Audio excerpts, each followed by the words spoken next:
On smooth muscle, norepinephrine binding to receptors causes constriction of blood vessels serving the digestive, the urinary, and the integumentary system, and this occurs when norepinephrine binds alpha 1s, decreasing blood flow to these organs.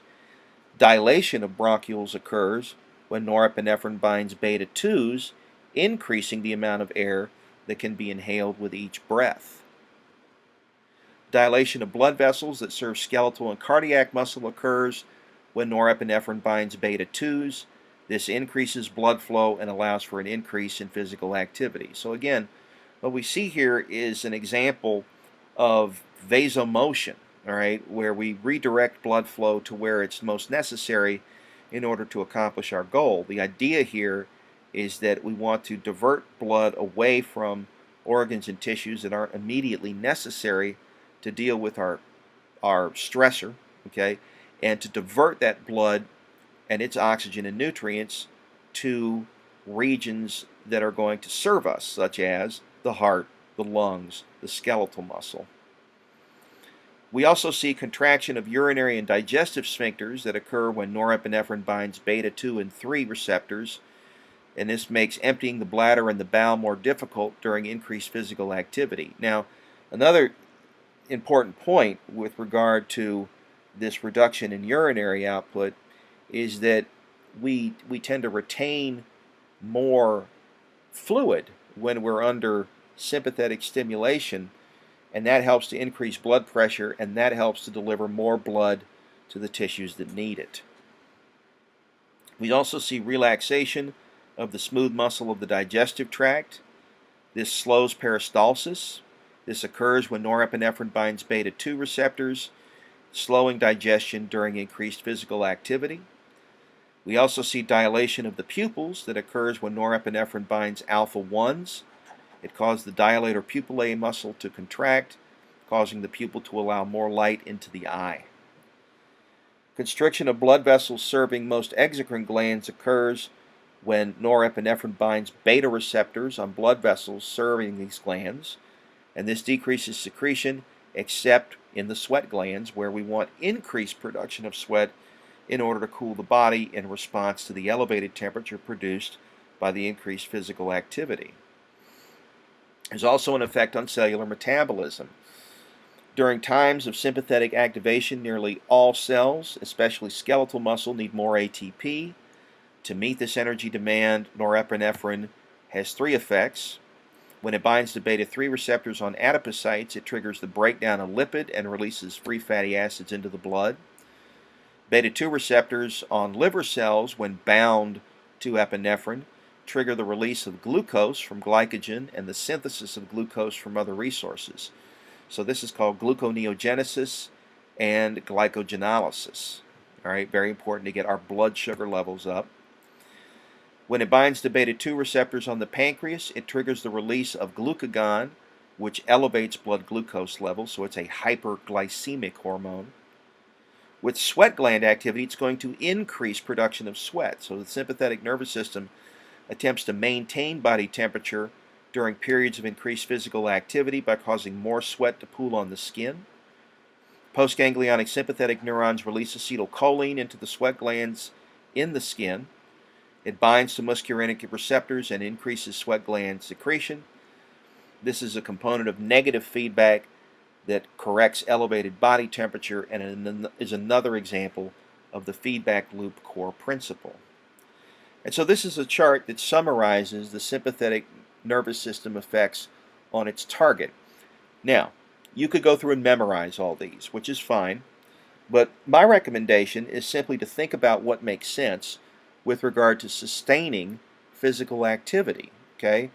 And so you can intuit, based on the muscle need for more oxygen and more glucose, that we're going to take actions to increase blood delivery to those tissues, number one, to increase oxygenation of the blood, number two, to increase the fuel content of the blood, number three, to increase the blood pressure, number four, okay, and to slow processes that are not important, okay, such as digestion, urination, fuel storage, okay. So at the end of the day, what do we see? We see an increased blood glucose level, an increased blood pressure, an increased blood oxygen level. We see reduction in the production of urine. We see decrease in peristalsis. We see an increased heart and respiratory rate. Okay, and all of this is designed to do what? To get us ready to deal with our situation. The increased sweat is to try and keep the body temperature within a nice tight limit. The adrenal medulla will also be stimulated at the same time to secrete epinephrine into the bloodstream. The medulla is part of the adrenal gland, which is really the core of the organ. And what happens when it's stimulated is that it spills this hormone into the blood, which causes the sympathetic effects to last longer than they otherwise would. So we have direct preganglionic neuron leads into the adrenal medulla that cause it to kick out when we panic. Acetylcholine is released from the preganglionic neurons, binding to nicotinic receptors in the adrenal medulla, causing the medullary cells to pump out epinephrine and norepinephrine into the blood. At this point, they're considered hormones rather than neurotransmitters because of their mode of delivery, but they're still going to have the same effects on their target cells. They act as a long-distance chemical messenger and an interface between the endocrine and the sympathetic nervous system. And so you're looking here at how this is set up. You can see the preganglionic neuron being stimulated to fire, again, as a result of stimulation that's coming ultimately from the hypothalamus and the brainstem. We release acetylcholine. The medulla is going to be induced to dump norepinephrine and epinephrine into the blood. And the result then is that the effects that we associate with sympathetic stimulation take longer to wear off than the parasympathetic counterparts. There's also effects on other cells. The sympathetic nervous system influences other targets, all with the mission of maintaining homeostasis during increased physical or emotional stress. It enhances mental alertness by increasing neuron activity in the association areas of the cerebral cortex. It increases the tension generated by skeletal muscle during muscle contraction, and this is why people have been known to perform unusual feats of strength under the influence of an adrenaline rush. It increases the blood's tendency to clot, which can be useful if a person is injured during a fight or flight situation. The postganglionic sympathetic neurons also trigger contraction of the erector pili muscles, and this produces goosebumps. It also causes ejaculation of semen via the effects on smooth muscle in the male reproductive tract. So now we want to shift to the counterpart to the sympathetic nervous system, and that's the parasympathetic division of the autonomic nervous system, nicknamed the craniosacral division because of the fact that most of the preganglionic neurons emanate from the brainstem or the sacral spine. It has the nickname rest and digest because of the effects that in many cases oppose sympathetic effects on targets when we experience a stressor. It's important in maintenance functions such as digestion and urine formation. The nickname craniosacral comes from the fact that most of the preganglionic neurons are either cranial nerves or pelvic nerves from the sacral plexus. Parasympathetic cranial nerves associated with the oculomotor, the facial, the glossopharyngeal, and the vagus are major parasympathetic leads to their targets. The vagus nerve has the main parasympathetic lead to hit the thoracic and abdominal viscera. Branches of the vagus contribute to cardiac, pulmonary, and esophageal plexuses. Preganglionic axons are found in the oculomotor nerve, where it synapses with the ciliary ganglia, and in the submandibular and pteropalatine ganglia that house cell bodies of sensory neurons that synapse with the facial nerve. The glossopharyngeal nerve, preganglionic axons, synapse within the otic ganglia, which is located near the ears. Parasympathetic sacral nerves make up the pelvic nerve component of the division, and they innervate the last segment of the large intestine, the urinary bladder, and reproductive organs.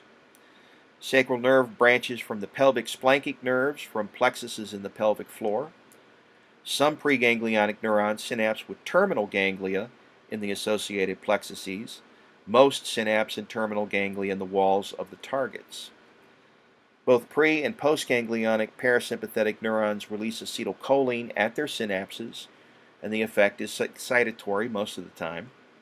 Two cholinergic receptors are components of this ANS division, and nicotinic receptors located in the membranes of all postganglionic neurons, and muscarinic, which are located in the membranes of all parasympathetic targets. Now you might ask, well, where do these names come from? And you can probably guess where a few of them come from. Okay, when we're talking here about nicotinic receptors, they bind nicotine, okay, which is a plant product.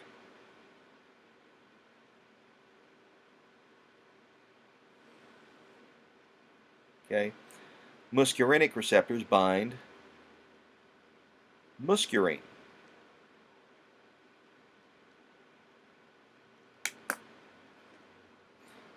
Which is a toxic component of certain types of fungi, such as mushrooms. And so the idea is that we generate now compounds within the human body that have a similar shape to these toxins that are found out in the environment, hence the categorization of muscarinic and nicotinic. The following effects can be seen under the influence of this system when the body is at rest. On cardiac muscle, we see a decrease in heart rate and blood pressure. We see preganglionic parasympathetic neurons travel to the heart via the vagus nerve, slowing the rate and force of contraction under parasympathetic influence. In smooth muscle, postganglionic neurons innervate many organs, such as the pupil. Cranial nerve 3 has a ciliary ganglion and sphincter pupillae muscle as a target that reduces the amount of light that gets into the eye, so the pupils will constrict. We also see accommodation of the lens for near vision.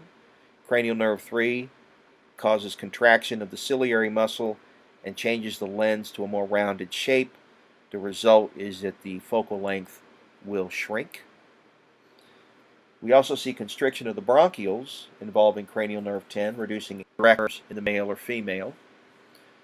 Although parasympathetic division only innervates specific blood vessels, many blood vessels dilate when the system is activated due to a reduction in sympathetic activity. Glandular epithelia, when stimulated by the parasympathetic division, has little effect on sweat glands, but it increases secretion from the salivary glands, from the lacrimal glands, okay, and from the mucus-producing glands in the nasal mucosa. It also stimulates secretion of enzymes and products from the digestive tract to aid in the chemical breakdown of our macronutrients. The parasympathetic division has no direct effect on cells that mediate metabolic rate or alertness or force generated by skeletal muscle contraction, blood clotting, adipocytes, or most endocrine secretions. Each of the above bodily function returns to a resting state during periods of parasympathetic activity and allows for replenishment of glucose storage as well as other fuel. Replenishment is critical to allow the sympathetic nervous system to function when it is called on. And so what you're looking at here is a chart diagramming the effects of parasympathetic stimulation on targets. But again, many of these we can simply intuit either from the fact that they are going to have the opposite effect from the sympathetic effect, or when we think about rest and digest as an encompassing principle, we can determine that the responses are as we would indicate. So what do we see initially? We see a reduction in the heart and the respiratory rate. Okay, we see an increase in peristalsis and in secretion from the accessory glands of digestion. We see an increase in urine production. Okay, and we see systemic vasodilation, a reduction in systemic blood pressure, a reduction in blood glucose levels, a reduction in the respiratory and the heart rate, and we also see constriction of the pupils, and we see a reduction in the production of sweat and an increase in the production of tears and saliva and mucus. Okay, so all of this makes sense if we think in terms of the body shifting into a fuel processing and storage mode. Okay, So how do these two divisions interact? Well, there's three different ways. They can antagonize each other, they can complement each other, or they can have effects that are somewhere between antagonism and agonism. The sympathetic and parasympathetic divisions work together to keep many of the body's functions within normal homeostatic range. Both divisions innervate many of the same organs where their actions antagonize each other. This is a condition known as dual innervation, which allows the sympathetic division to become dominant and trigger effects that maintain homeostasis during physically demanding times. The parasympathetic division regulates the same organs, preserving homeostasis between periods of increased physical activity. Autonomic tone refers to the fact that neither division is ever completely shut down, so there's a constant amount of activity from each division all the time. Sympathetic tone dominates in blood vessels and keeps them partially constricted and helps to maintain blood pressure, while parasympathetic tone dominates in the heart, keeping the heart rate at around 72 beats per minute. So if we look at the summary of nervous system control of homeostasis, we see a wide variety of structures in the CNS having an input on the body's internal sense of balance. Maintenance of homeostasis is one of the body's most essential functions, and it plays a critical role. Homeostasis is controlled centrally by the hypothalamus and the brainstem reticular formation. The actions are carried out by two divisions in the autonomic nervous system. Autonomic centers are regions found in the reticular formation that talk to the hypothalamus and contain neurons that control the activity of preganglionic, sympathetic, and parasympathetic neurons. And so you're looking here at where most of the input takes place. You're going to get some input from emotion and some from conscious thought, okay? But most of the heavy lifting is done by the hypothalamus and the brainstem. Hypothalamus is going to talk to the reticular formation. It's also going to impact factors such as body temperature, feeding behavior, and fluid intake. And via the reticular formation, we're going to hit autonomic centers, causing parasympathetic or sympathetic neurons to have their already characterized impact on heart rate, blood pressure, digestion, urine production, metabolic rate. Other nuclei contacted by the reticular formation are going to control our respiratory rhythm, our sleep-wake cycle, and our acid-base balance. Now, this is kind of interesting because it points out that the endocrine system and the nervous system actually share a number of structures. Okay, the hypothalamus and the posterior pituitary are really encased in both the endocrine and the nervous system, and the adrenal medulla, of course, is an endocrine organ, but it has a direct hookup to the nervous system. The hypothalamus has direct control over the anterior pituitary through the release of inhibiting and releasing hormones into the hypothalamo-hypophyseal portal system. And so you can see how problems with the function of the nervous system can lead to problems with the function of the endocrine system, which can lead to problems maintaining homeostasis. And so this is the basis for a lot of what we call alternatives to traditional Western medicine, which uses drugs and surgery to treat virtually everything. In these alternative approaches, the theory goes that if we can affect nerve endings to the CNS, we can have an effect on the structure shared by the endocrine and the nervous system.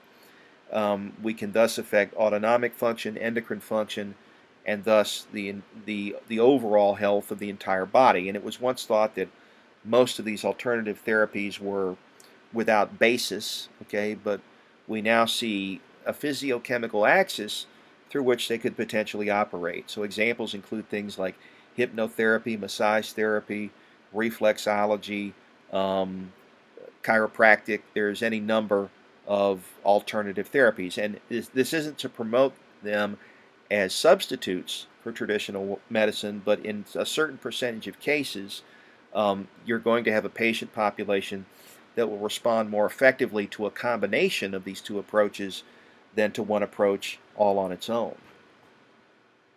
So, this brings us to the end of our final chapter. I thank everyone for listening, and I will see you guys in class.